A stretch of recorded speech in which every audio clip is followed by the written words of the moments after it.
Hindi magiging madali ang magiging laban ng Gilas Pilipinas kontra sa Georgia na kahit tinalo at tinambakan ng Latvia ang Georgia, ibang senaryo naman ang magiging laban ng Gilas Pilipinas kontra sa Georgia. Pero kumpiyansa at may tiwala si Coach Timko na kaya ng Gilas Pilipinas na makapasok sa second round dito sa Olympic Qualifying Tournament. Mga kaibigan, bago nito pagpatuloy yan, like and subscribe po muna and pahit ng notification bell.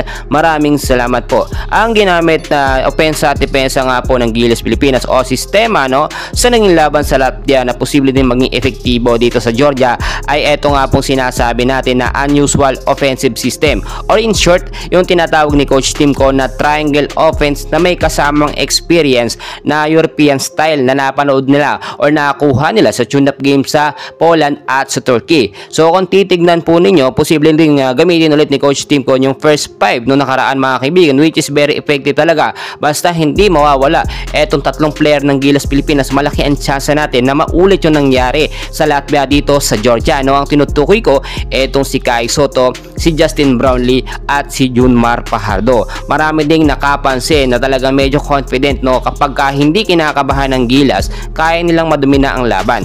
Pero doon nga po sa fourth quarter sa Latvia, mga kaibigan, alam din natin tayo na talagang medyo nakaramdam ng kaba ang Gilas Pilipinas natin. Maraming turnover ang nangyari at doon unti-unti nakahabol nga po ang Latvia. Kung kinulang lang po o kung nagkaroon pa ng mas mahabang oras, posibleng naabutan o nahabol ng Latvia ang score ng Gilas Pilipinas, which is dapat hindi na po ito mangyari kontra po sa koponan ng Georgia. Sa ngayon po kasi scouted na ng Georgia ang naging laban ng Gilas Pilipinas sa Latvia at napaghandaan ng Georgia ang kanilang dapat gawin para talunin ng Gilas Pilipinas. Kung titignan nyo po sa mga player po ng Georgia, meron din silang 7-footer. Meron naman tayong 7-3 na si Kai Sotto na naging very effective talaga sa laban kontra sa Latvia. Gagamitin po muli ng Gilas Pilipinas ang height advantage ng ating tatlong mga player, which is talagang very effective. Ito si Japet, pamalit yan sa second half ng game, which is ganun ang ginawa ni Coach Tim. Umaasa tayo, mga kaibigan, na matatalo ng Gilas Pilipinas ang Georgia, at kung matalo man ang Gilas Pilipinas, mga kaibigan,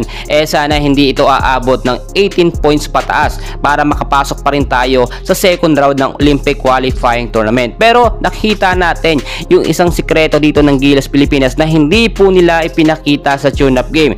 Ang sinasabi ko dito, yung sistema ng triangle offense na mas advanced po kung ikukumpara noon dito sa Gilas Pilipinas. Naging effective kasi maraming natutunan si Coach Timko sa mga European style po doon sa tune-up game. Kung titignan nyo din, mga kaibigan, halos hindi naman talaga nagpapalit ng player si Coach Timko. Basta maganda yung pinapakita ng player. Consistency is the key. Number 1 yan, mga kaibigan, at yung pagkakaroon po ng partisipasyon sa mga player, yung tinginan, yung sinasabi natin na chemistry at momentum ng mga player na matagal nang magkakasama, yung tinginan lamang. Nakita nyo naman yung ginawa ni Kai Sotto, yung kanyang reverse slam dunk, yung pasa ni CJ Perez. Magagawa lamang yun, mga kaibigan, kapag meron kang maayos na connection sa mga player, at nakita po natin yan sa Gilas Pilipinas. Ngayon po, ibang Gilas Pilipinas ang naglalaro, nakakasabay po sa mga European team dito nga po sa FIBA Olympic Qualifying Tournament. Pang rank number 6 po ang tinalo ng Gilas Pilipinas, pang rank 37 naman tayo.